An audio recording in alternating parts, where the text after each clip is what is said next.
എന്റെ സ്വർഗീയ പിതാവിന്റെ പ്രത്യേക അനുഗ്രഹത്താൽ കൃപാസന മാതാവിന്റെ പ്രത്യക്ഷീകരണ സാക്ഷിയായി ഞങ്ങളെ സന്നിധിയിൽ കൊണ്ടു നിർത്തിയതിന് മാതാവിനും ദൈവത്തിനും പ്രത്യേകം നന്ദി പറയുന്നു.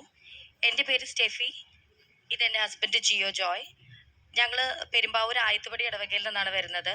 ഞങ്ങൾ അബുദാബിയിൽ സെറ്റിൽഡ് ആണ്. എനിക്ക് 3 ആൺമക്കളാണ് ഉള്ളത്. എൻ്റെ മൂന്നാമത്തെ മകൻ്റെ പിറവിയുടെ ജനനത്തോടനുബന്ധിച്ച് ഞങ്ങൾക്ക് കിട്ടിയ ഒരു പ്രത്യേക അനുഗ്രഹത്തിന് സാക്ഷ്യം പറയാനാണ് ഞങ്ങൾ ഇവിടെ വന്നിരിക്കുന്നത്. ഞാൻ 3rd ക്യാരിങ് ആണെന്ന് അറിഞ്ഞപ്പോൾ തന്നെ ഡോക്ടേഴ്സ് പറഞ്ഞിരുന്നു, ആദ്യത്തെ 2 പ്രിമച്വർ ലേബർ ആയതുകൊണ്ട് തന്നെ നല്ല കോംപ്ലിക്കേഷൻ ഉണ്ടാവാനുള്ള ചാൻസ് ഉണ്ട്, പ്രത്യേകം ശ്രദ്ധിക്കണം എന്ന് പറഞ്ഞിരുന്നു. ഞങ്ങൾ അത്യാവശ്യമൊക്കെ ശ്രദ്ധിച്ചിരുന്നു, പ്രാർത്ഥിച്ചിരുന്നു. എങ്കിലും 30th വീക്ക് ആയപ്പം പെട്ടെന്ന് കോൺട്രാക്ഷൻസ് സ്റ്റാർട്ട് ചെയ്ത് എന്നെ ഹോസ്പിറ്റലിൽ അഡ്മിറ്റ് ചെയ്തു. ജൂൺ 16 എന്നെ അഡ്മിറ്റ് ചെയ്യുന്നത്.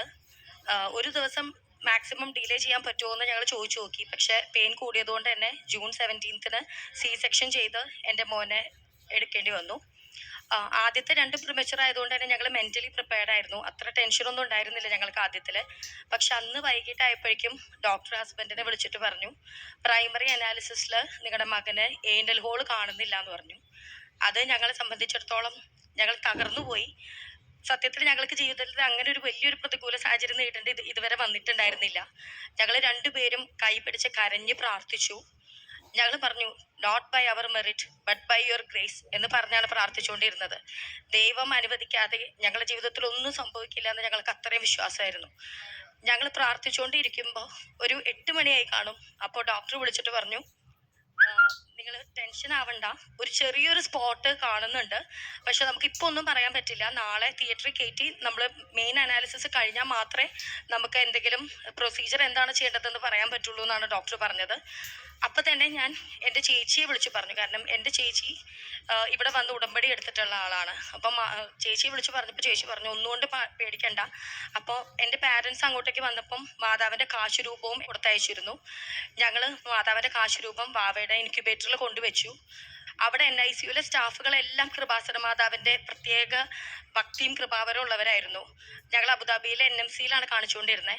അവരെല്ലാവരും പറഞ്ഞു, കൃപാസന മാതാവിൻ്റെ പ്രത്യേക മധ്യസ്ഥതയിൽ ഒത്തിരി മക്കൾക്ക് ഇവിടെ പ്രത്യക്ഷപ്പെടലുണ്ടായിട്ടുണ്ട്, അവരെ സുഖപ്പെട്ടിട്ടുണ്ടെന്ന് പറഞ്ഞു. ഞങ്ങൾ ഒട്ടും പ്രതീക്ഷ കൈവിട്ടില്ല. ഞങ്ങൾ വിശ്വസിച്ച് പ്രാർത്ഥിച്ചുകൊണ്ടിരുന്നു.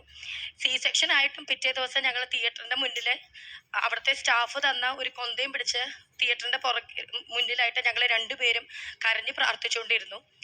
ഡോക്ടർ അനാലിസിസ് കഴിഞ്ഞ് വന്ന് പറഞ്ഞത്, ശരിക്കും ഇതെന്താ സംഭവിച്ചതെന്ന് എനിക്കറിയില്ല, ഇതൊരു മിറാക്കിൾ ആണെന്നാണ് ഞാൻ മനസ്സിലാക്കുന്നത്.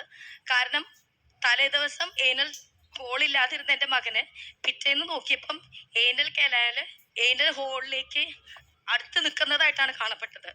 ഡോക്ടർ പറഞ്ഞു, വെറുതെ ഒന്ന് കണക്ട് ചെയ്ത് ഡയലേറ്റ് ചെയ്യേണ്ട ആവശ്യമുള്ളൂ, അല്ലെങ്കിൽ കൊളോസ്റ്റമി എന്ന് പറഞ്ഞൊരു പ്രൊസീജിയറാണ് പറഞ്ഞിരുന്നത്. ഞങ്ങൾ തലേന്ന് പ്രാർത്ഥിച്ചതും അതിനായിരുന്നു, ദൈവമേ ഒരു കാരണവശാലും കൊളോസ്റ്റമി പ്രൊസീജിയർ ചെയ്യേണ്ട വരില്ല എൻ്റെ മകനെന്ന് കരഞ്ഞ് പ്രാർത്ഥിച്ചുകൊണ്ടിരുന്നത്. പക്ഷെ ഒരു പ്രൊസീജിയർ പോലും കൂടാതെ ജസ്റ്റ് ഏനൽ കനാൽ മാത്രം അതിലോട്ട് കണക്ട് ചെയ്ത് ഞങ്ങളുടെ മകനെ സുഖപ്പെടുത്തി.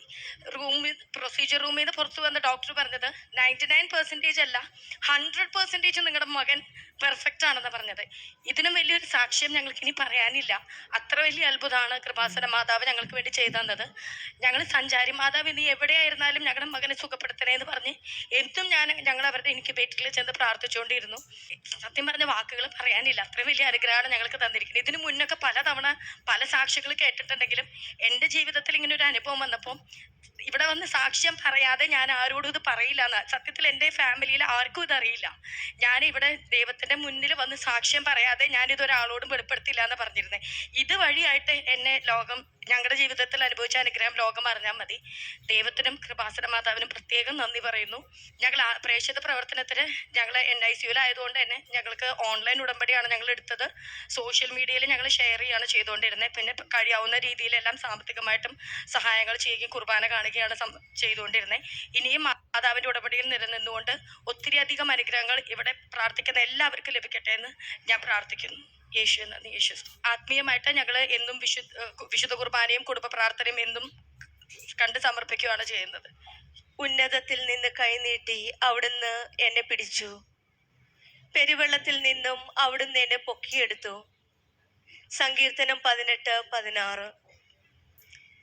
ഉന്നതത്തിൽ നിന്ന് കൈനീട്ടി അവിടുന്ന് എന്നെ പിടിച്ചു, തകർച്ചയുടെ ആഴത്തിൽ നിന്ന് രക്ഷിക്കുന്ന ദൈവമാണ് നമ്മുടെ കൂടെ ഉള്ളത്. ആഴമുള്ള വെള്ളത്തിൽ മുങ്ങുന്ന ഒരു അവസ്ഥയാണ് നമ്മുടെ പലരുടെയും ജീവിതത്തില്. നമ്മുടെ ശക്തി പര്യാപ്തമല്ല എന്ന് തോന്നുന്ന ഒരു സാഹചര്യം. അവിടെയാണ് ദൈവം സ്വയം കൈനീട്ടി നമ്മെ പിടിച്ചുയർത്തുന്നത്. ദൈവത്തിന്റെ ഈ പദ്ധതിയില് പരിശുദ്ധ അമ്മയും നമ്മുടെ കൂടെയാണ് നിൽക്കുന്നത്. പരിശുദ്ധ അമ്മയുടെ ജീവിതത്തിലും ഏറ്റവും ആഴമുള്ള സമയത്ത് വെള്ളം മുങ്ങുന്ന അവസരത്തിലും പരിശുദ്ധ അമ്മ ഈശോയോടും ദൈവത്തോടും ചേർന്ന് നിന്ന് ഓരോ കാര്യത്തിലും നമ്മുടെ കാര്യങ്ങൾ ചെയ്യുന്ന പോലെ തന്നെ പരിശുദ്ധ അമ്മയും അങ്ങനെ തന്നെയാണ് ഫേസ് ചെയ്തത്. കുരിശിന്റെ കീഴിൽ മൗനമായി നിന്നപ്പോഴും അമ്മയെയും ദൈവം വേദനയിൽ നിന്ന് ഒഴിവാക്കിയില്ല. ആ വേദനയിൽ മുങ്ങിപ്പോകാൻ അനുവദിച്ചില്ല. അതാണ് അതിന്റെ വ്യത്യാസം.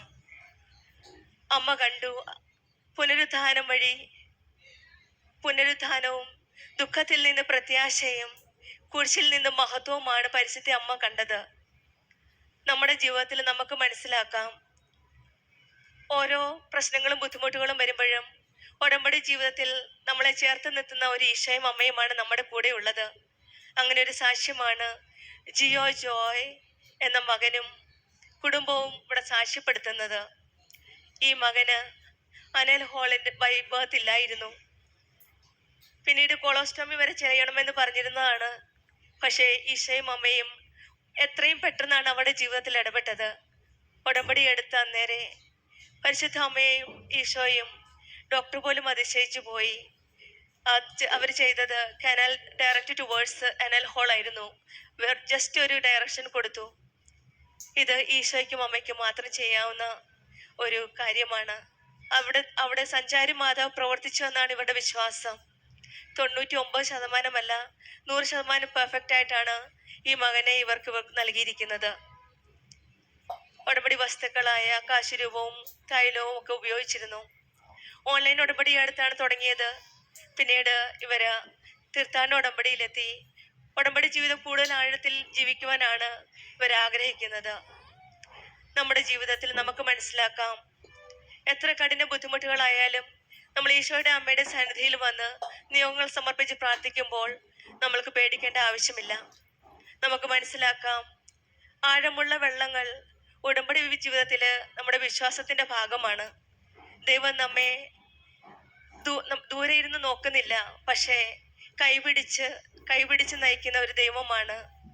കൈപിടിച്ച് നമ്മളെ സംരക്ഷിക്കുന്ന ഒരമ്മയാണ് നമ്മുടെ കൂടെ ഉള്ളത്. നമ്മെ മുങ്ങിത്താഴാൻ നമ്മൾ ഒരിക്കലും അനുവദിക്കാത്ത, നമ്മുടെ വിട്ടുകൊടുക്കാത്ത ഒരു ദൈവമാണ് നമ്മുടെ കൂടെ ഉള്ളത്. നമുക്കും വിശ്വസിക്കാം, ആഴത്തിൽ മുങ്ങുന്ന നമ്മളെ കൈപിടിക്കുന്ന ദൈവം അവിടുത്തെ കയ്യിൽ വിട്ടുകൊടുക്കാതെ കാത്തുപരിപാലിക്കുന്ന അമ്മയും നമ്മുടെ കൂടെയുണ്ട്. വിശ്വാസത്തോടെ നമുക്ക് നമ്മുടെ ഉടമ്പടി ജീവിതം മുന്നോട്ട് നയിക്കാം. ജിയോ ജോയ്ക്കും കുടുംബത്തിന് ലഭിച്ച ഈ വലിയ അനുഗ്രഹത്തിന് നമുക്ക് കരങ്ങളടിച്ച് ദൈവത്തെ മഹത്വപ്പെടുത്താം. യേശുവേ നന്ദി, യേശുവേ സ്തുതി.